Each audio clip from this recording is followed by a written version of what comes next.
when we have our inside domain and our outside domain restriction. So the inside here is the x must be greater than or equal to b. Okay, so it must be greater than or equal to b, and that represents our inside domain restriction. And then we also have this outside, which again we're not going to be as concerned about that, but there is a restriction here, and this needs to be bigger than 0. So we need to say that x must be greater than or equal to a over 3. Okay. So those are our domain restrictions in terms of a and b. Okay, so that's when they ask for this, we need to make sure we understand that we have these domain restrictions based on absolute value. And the main one is in between, okay? It's going to be in between these variables. So this is going to be the positive version.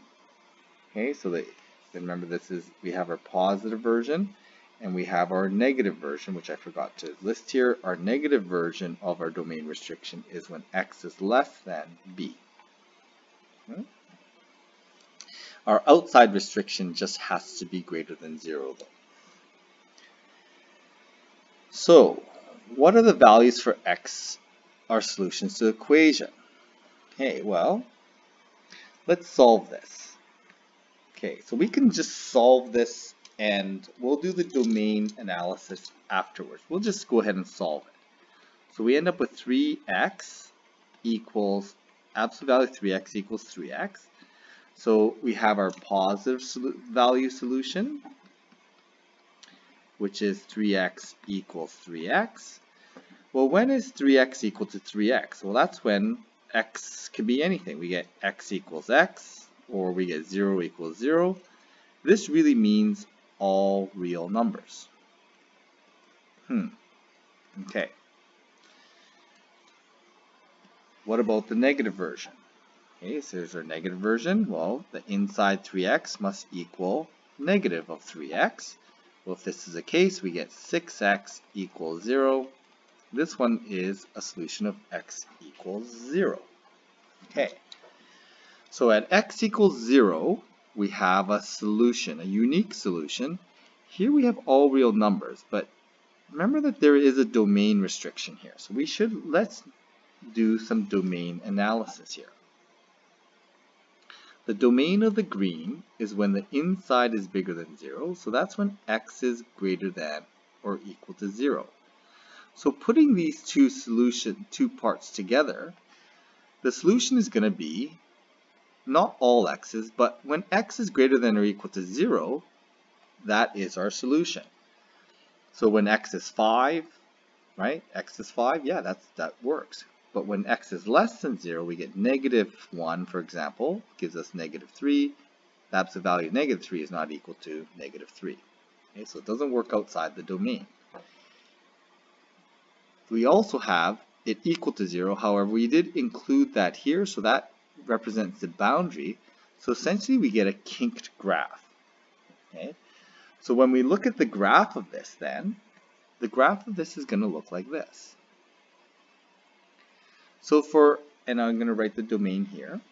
So when the domain of this is when x is less than 0, it will behave like a graph y equals 6x.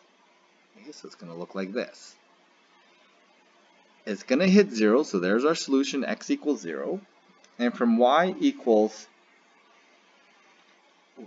x equals greater than 0, we're going to have x equals x, or the graph is just going to be 0. So it's going to be equal to 0 all along that line, so that shows why it looks like this.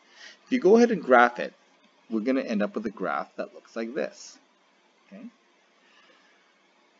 We can always test as well, but however, this is difficult to test because we can't test every single number. We have to understand that when we get this all real numbers, we end up with a situation where the graph is going to be along the x-axis, and we have to use the domain then to establish what values of all real x are going to be part of the solution. Let's look at this next one here. So we end up with negative 2x equals 3. This is going to end up being positive 2x. Okay. So again, we can work out our positive and negative versions here. So positive is going to be when negative 2x equals, well, 2x. Okay. Here we end up with 0 equals 4x, and x is equal to 0.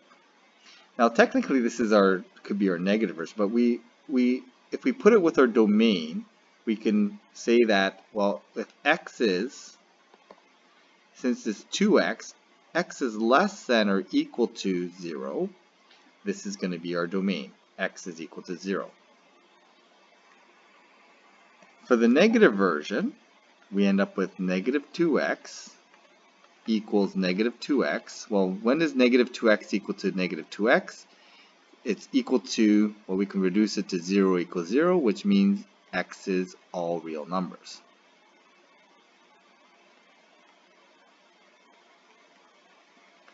But now we have to be able to interpret this x is all real numbers, we have to interpret the domain of this. This is going to be when x is greater than or equal to 0. In fact, we'll just say greater than 0. So we have a solution at x equals 0, and when x is greater than 0, we have all real numbers. So together, the solution is just going to be x is greater than 0, and because we have the equal to 0, together our solution is going to be greater than or equal to 0. So our graphs are going to then look like this. If I were to sketch this, and again I encourage you to do this on Desmos. If I were to graph this function, okay, negative 2x minus absolute value of negative 2x minus 2x equals 0, you would end up with a graph that looks like this. So the green part of this graph is going to be a graph that equals 4x, and it's going to hit 0. Okay, and when it goes along when we have 0 equals 0, we end up, for all real numbers, we end up having a horizontal line along the x-axis, so that shows that that any x will be equal to 0, and that's what the solution of the graph looks like.